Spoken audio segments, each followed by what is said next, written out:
Welcome, everybody. It is so nice to have you all here today. We have a very fun day Friday topic on hand today. We're going to be talking about federalism.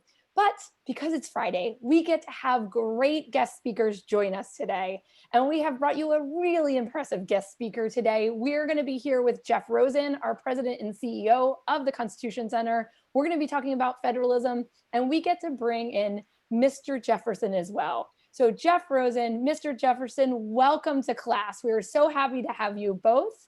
Everybody, if you have questions during the class, please make sure you put them in the Q&A or the chat. But let's get started. Let's talk about federalism. And Jeff and Mr. Jefferson, it's really hard to say both of your names together like that.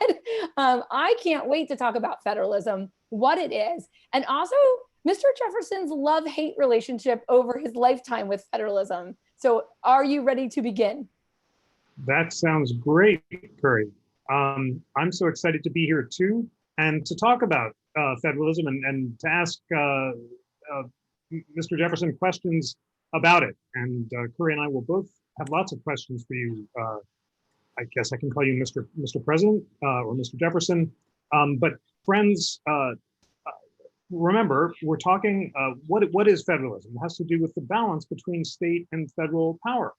And one of the biggest questions at the Constitutional Convention was, who would be sovereign? We the people of each individual state, as under the Articles of Confederation, or we the people of the United States, as Framer James Wilson insisted. Mr. Jefferson, you were not at the Constitutional Convention, you were in Paris, but you observed it closely. You were initially skeptical about the Constitution because you thought that it consolidated too much power in the federal government, but you came to change your mind about whether the Constitution should be ratified after reading the Federalist Papers.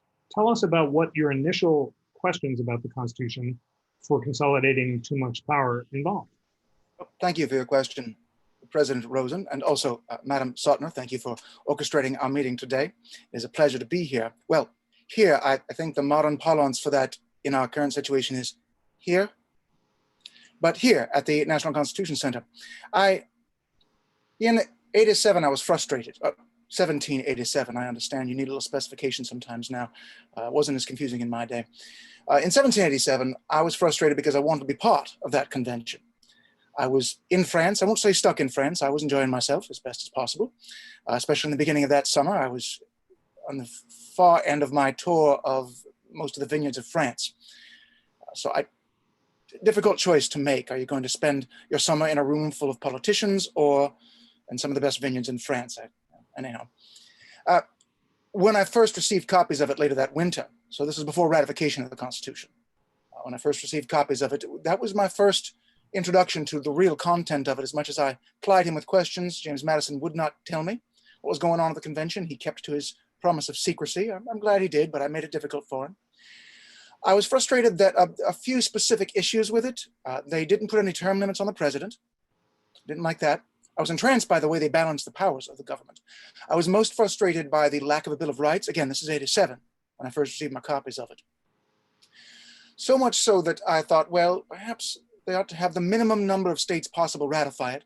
That way it would pass through, but not give too much power to it, too much authority to it, and this would open the door for alterations, for new amendments, or another convention, which I thought ought to happen every generation. Fascinating to hear about your concerns about the presidency, the ratification procedure, and the lack of a Bill of Rights.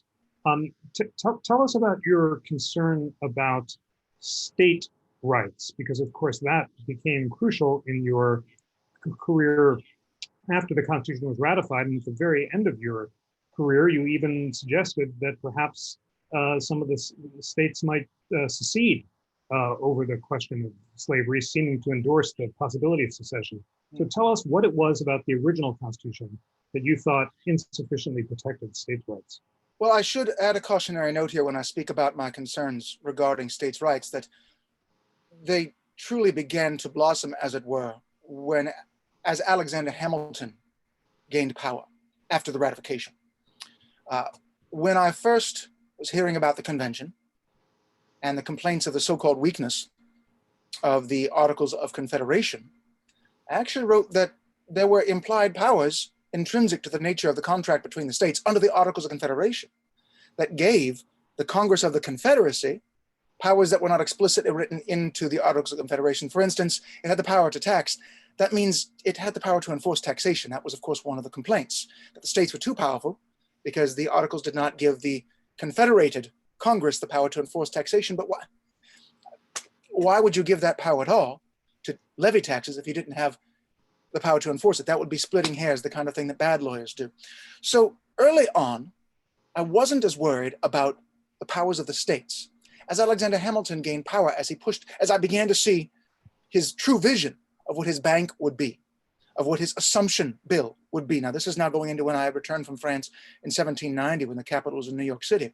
Then I began to see that his plot was to take power away from the states, their control over their finances, to push for taking the control over the military away from the states. I was worried about the Second Amendment not having another amendment that strengthened it in that regard. Through the 1790s, as Alexander Hamilton and the Federalists, and eventually General Washington as well, began to consolidate, I referred to it as consolidation. That was when my concerns really took hold, and an entire, what you would call a political party, began to form around those concerns, led by James Madison and myself, so much so that by 1798, 99, we had the rudimentary elements of a two-party system based on those who wished to protect that, what I thought should be a balance, this confederated or federal balance between the states having authority over those concerns that are solely theirs, intrinsic, internal to the states, and the federal government having authority only to those concerns which unify all of the states. So international trade and commerce, warfare. You could probably add a few things, whatever would unify or affect all of the states at once. But in my day, that was a precious, those were precious few things. It was a preciously small list of things. Fascinating. It was so interesting to hear you explain that it was not until the rise of the Federalist Party, led by Alexander Hamilton, including President Washington, and the rise of the Democratic Republican Party, which you led, and the culminating battle over the constitutionality of the Bank of the United States, that your concerns about the scope of federal power became central. Because you mention it, tell us more about that bank case. That was the case McCulloch versus Maryland, where Chief Justice Marshall held that under the necessary and proper clause of the Constitution, Congress had powers that were not explicitly outlined in the US Constitution. Chief Justice Marshall, your distant cousin, and you were not a fan of his. In fact, you accused him of twistifications. You said that he would twist words to mean what they didn't actually mean. Chief Justice Marshall defined necessary to mean appropriate and legitimate, and said that while the states had the power of taxation, the Constitution was supreme and could not be controlled by the states. So tell us about why you objected to Marshall's reading of the necessary and proper clause, and why you took a more robust vision of state power. So now we've made a leap from Alexander Hamilton's beginnings with the National Bank in 1790 all the way to the second decade of the 19th century. And yes, Chief Justice John Marshall is my cousin, distant cousin, not nearly distant enough.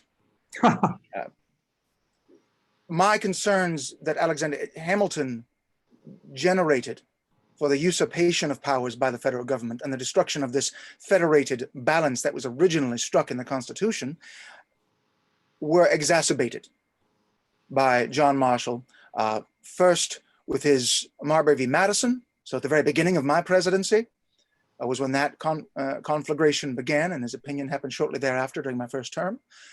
And then after that, it was well over a decade, almost a decade and a half later, that his McCulloch v. Maryland opinion occurred. Those two together, I don't add a Marbury v. Madison as a mere footnote, but those two together, I say, walk together, because after he established his judgment in Marbury v. Madison that the Supreme Court was able to legislate as if they had been elected as legislators, he did nothing with it. He didn't overturn any laws after that for some time. But what he did with McCulloch v. Maryland was that he expanded that concept that the judiciary power of the federal government, as opposed to the states, a very different concept, had the power to make laws and to overturn corporations in states. To me, this was extremely dangerous. And this was amending the Constitution without amendments. I believe the amendment process is extremely important, is essential, because no generation can be bound by the generations that have come before it. But you do need those amendments. And Chief Justice Marshall usurped to the judiciary branch. I referred to the Supreme Court under Chief Justice Marshall as a squadron of sappers and miners, constantly working to undermine the authority of the Constitution and therefore of the states. He began to, and others began to establish a false binary. And people who criticize me for my respective states' rights put me into the simplistic binary that it must be either states' rights or the national government's right, or what I would often call the general government. That's a simplistic binary. I think to speak in those terms is harmful to our nation, and is also something that ignores the genius of the Constitution, because the rights of the states and the powers of the limited rights given by them and by the people of the federal government work together in this brilliant Constitution. I think that Chief Justice John Marshall, in adding these powers to the federal government, especially to one specific branch that was never empowered thusly in the Constitution, tipped the balances much too far in the direction of the federal government in that balance. Thank you so much for that. Thank you for describing your reaction to the cases of Marbury versus Madison and McCulloch versus Maryland.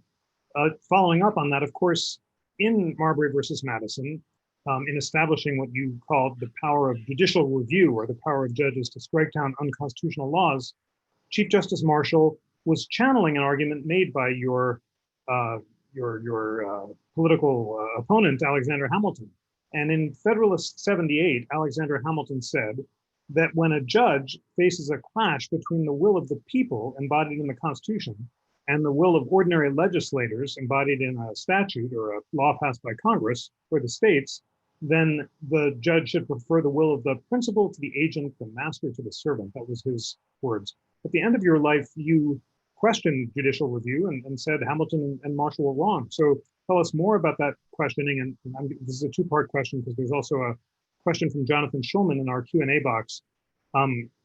He asks, at what point throughout Hamilton's plan for America's Bank did you become against it?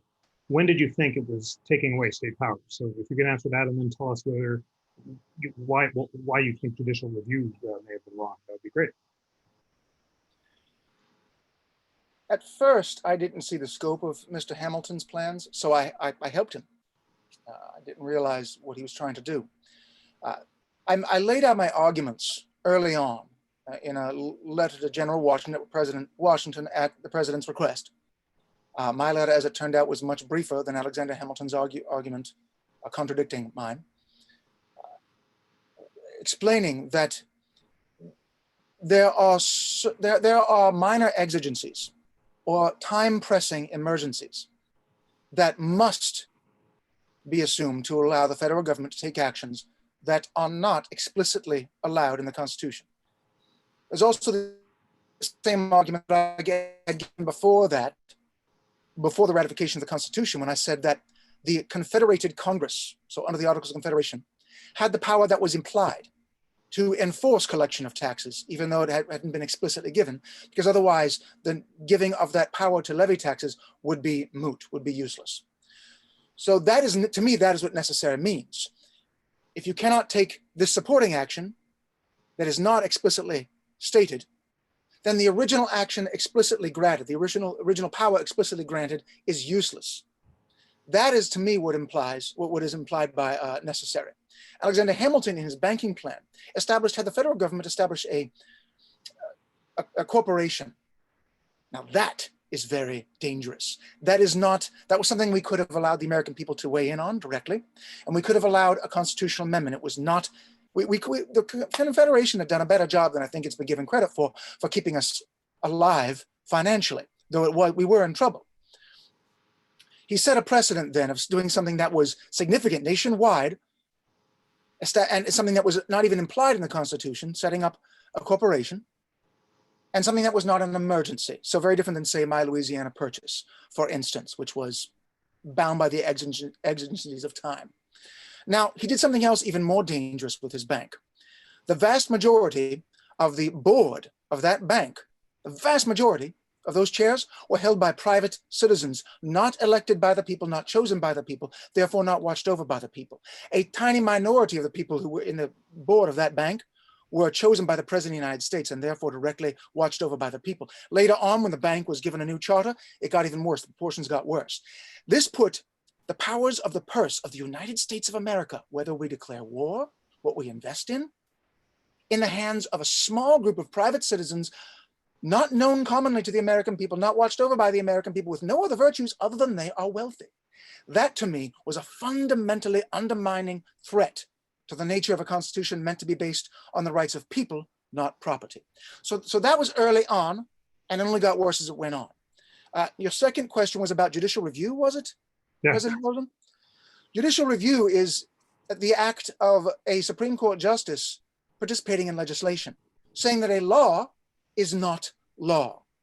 If they're going to participate in legislation, well, then we have to amend the Constitution and make them subject as other legislators, anybody else who participates in legislation in our federal government, be that the president or Congress, make them subject to the will of the people through limited terms and elections. But because the Supreme Court justices are not subject to limited terms and elections, they have to lose some of that power, that direct voice over what is law and what is not law. Fascinating. I hear you say in your answer to both of those questions, now I understand why your party, the party you helped to found, is called the Democratic Republican Party, because you stand for democracy. And in your view, your opponents, the Federalists, stood for monarchy in the case of Hamilton, or aristocracy in the case of John Adams. Tell us about other ways that you think the original Constitution was not sufficiently democratic, and why is it that you supported a new constitutional convention every generation so that we, the people, could once again, in a democratic way, decide for ourselves how we should be governed, because as you put it so memorably, the earth belongs to the living. Well, more of my specific issues with the original Constitution, and I will include now what we call the Bill of Rights, though technically it's not a Bill of Rights, it's just the first 10 amendments. A Bill of Rights proper has to precede the constitutional document. This, we call it a Bill of Rights, but well, it does enough, I suppose, but I have no credit. Those first 10 amendments took steps in the right direction, but we still left out protection against monopolies. I specified we ought to have an amendment for that. We still left out an explicit protection against standing permanent armies. There is an implied protection against it in the refunding of the military by our Congress, but I believe that without an explicit protection against permanent standing army in the hands of the national government, that the Second Amendment would lose its teeth. Because the Second Amendment establishes that the well-regulated militia is necessary to the security of a free people. Well, the militia means that the states have control over the military, not the national government, not the general government. That, to me, is taking the power, not guaranteeing the power of the military in the hands of the states is as dangerous as Alexander Hamilton's taking the power of the purse strings out of the hands of the states, and in his case of his bank, putting it in the hands of a very small group of very wealthy people.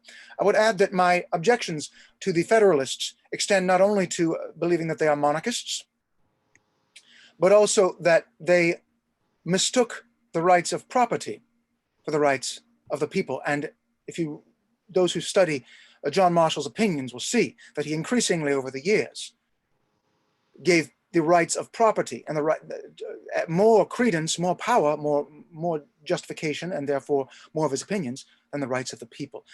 As to why I think we ought to have a new constitutional convention every 20 years is the number that I calculated, but every generation. It's because no generation has the right to bind any future generation. This may at first sound contradictory to you when I begin to make this statement, but bear with me for a moment. I hope that future generations can look at me as primitive. I also hope that they can look at my countrymen as primitive, at Dr. Franklin, at John Adams as being primitive, even at George Washington as being primitive, definitely at Alexander Hamilton as being primitive, and all of us. Because if future generations can look at my generation as being, maybe they can respect us, I hope, for me personally, maybe 3 things that I've done.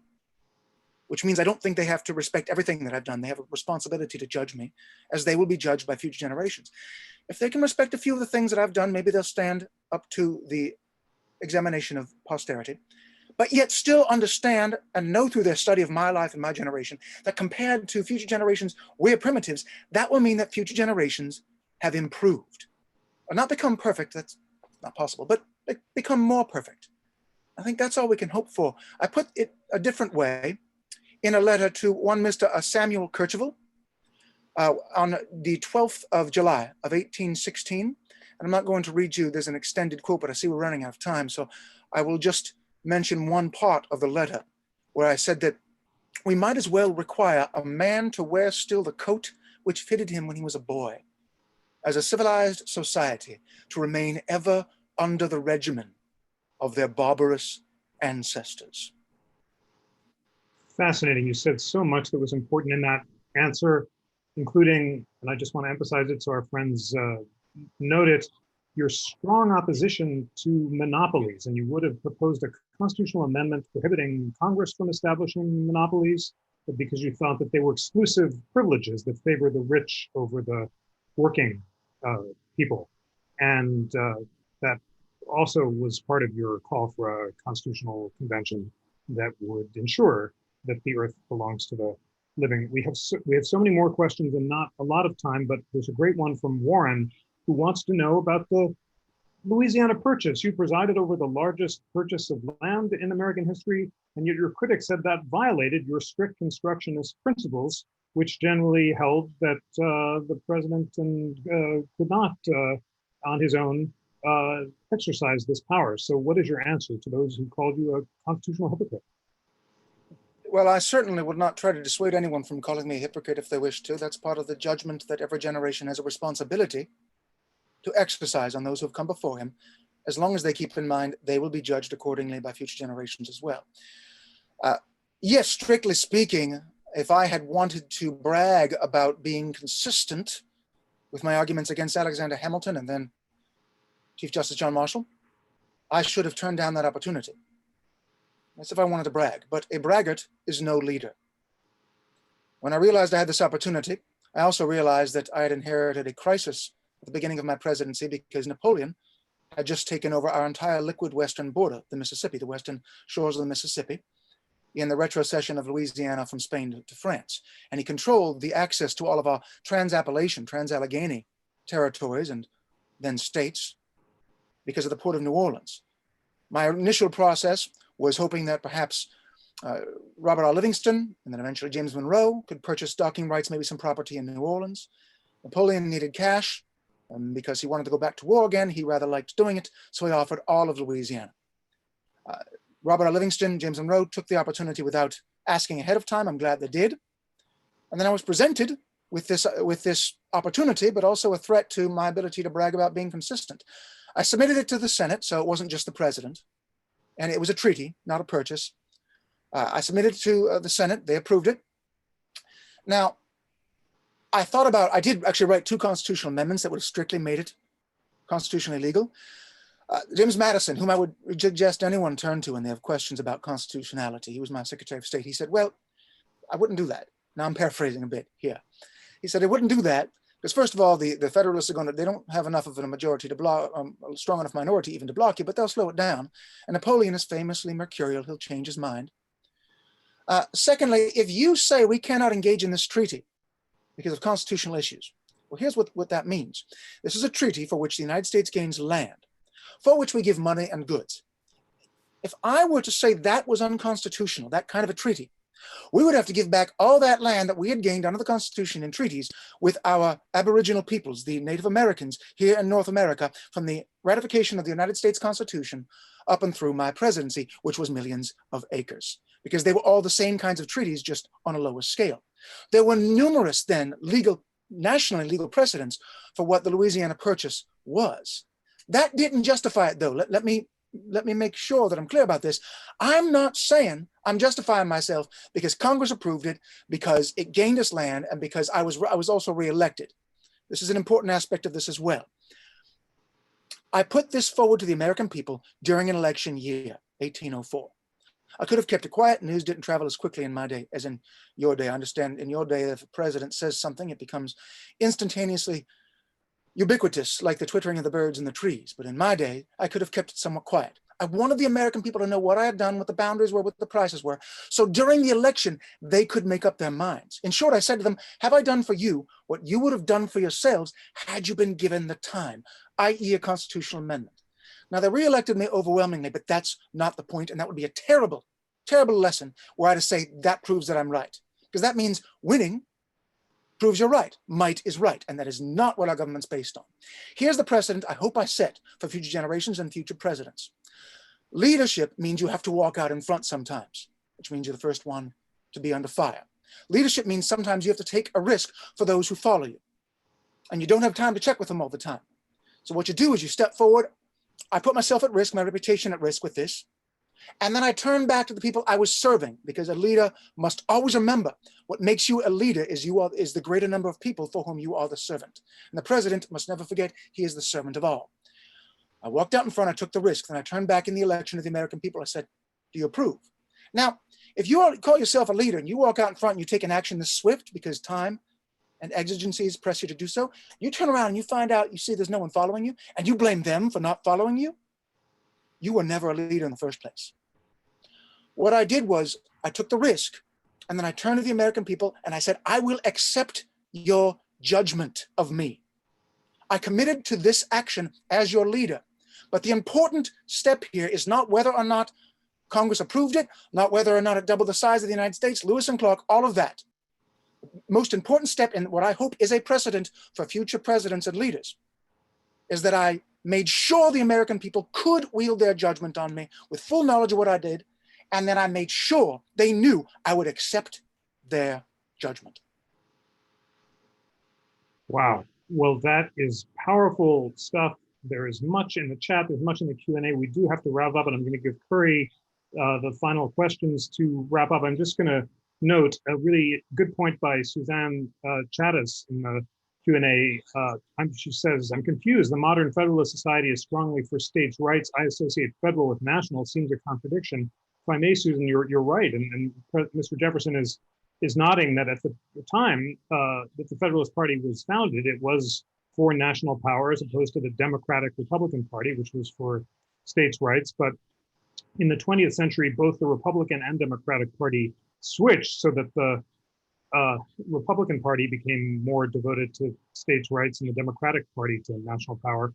And when the Federalist Society talks about federalism, it means the balance between state and federal power rather than the Federalist Party, which was more national. But you're quite right, the parties switched positions on that. Curry, just in the interest of time, and there's so many great questions, why don't you field the final questions to Mr. Jefferson to make some closing thoughts? And I know there are a lot of great questions in there. So I'm going to ask you two big ones that popped up. And I'm sorry that I'm not going to give you a lot of time to answer them.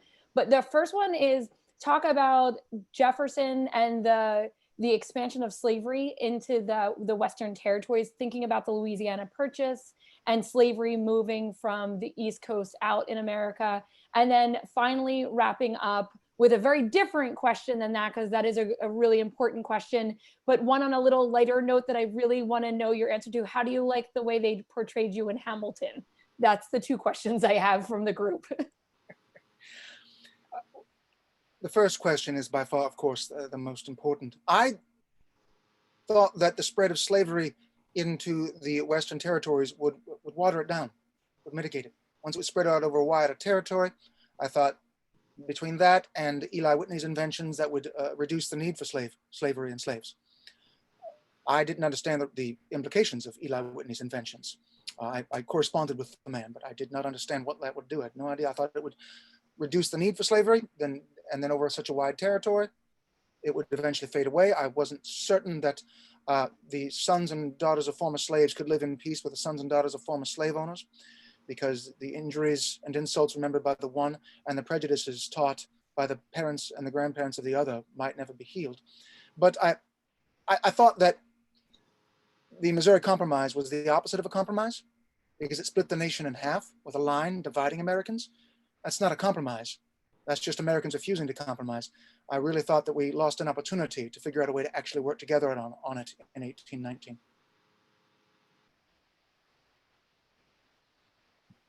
I cannot hear you, madam. Sorry, I'm never muted. The second question is, how did you feel about you being portrayed in Hamilton? Was it an accurate portrayal of you at the musical Hamilton? Now, normally I will not talk much about your modern day, but I've heard so much about this. They had to write it about Mr. Hamilton, didn't they? I think that in a theatrical production, first of all, I'll say that a theatrical production in which the life of a military and political leader is told in song and rhythmical metered rhyme is something that is certainly not new to me. I studied Anglo-Saxon, so Beowulf is something I studied. I also studied ancient Latin and Greek, so Homer, the Odyssey. They develop the same way. So that is not new to me. Within the scope of that, because Mr. Hamilton is the protagonist of this theatrical production, of course, I was portrayed as in a very simplified manner. I do not think my arguments were put forward with as much substance or even indicating as much substance in the limited time that I was presented in there as they should have been. However, I'm glad I was portrayed the way I was by someone with so much talent, because I cannot sing and dance and certainly not chant in rhythmic metered rhyme as I have been portrayed in that musical production. Thank you so much. That was a fantastic kind of view of how your perspective of the musical was. And we appreciate you hitting all these questions today and diving us deep into federalism. Jeff, thank you so much for guiding us through the content today. And without further ado, we will wrap up class today. We will thank Mr. Jefferson, President Jefferson, and the President and CEO of the National Constitution Center, Jeff Rosen. Again, lots of Jeffs in the room today. Thank you all very much. And this is the class where it happened. So thank you. Goodbye. Thank you all. Thanks, Mr. Jefferson. Have a good weekend. Bye.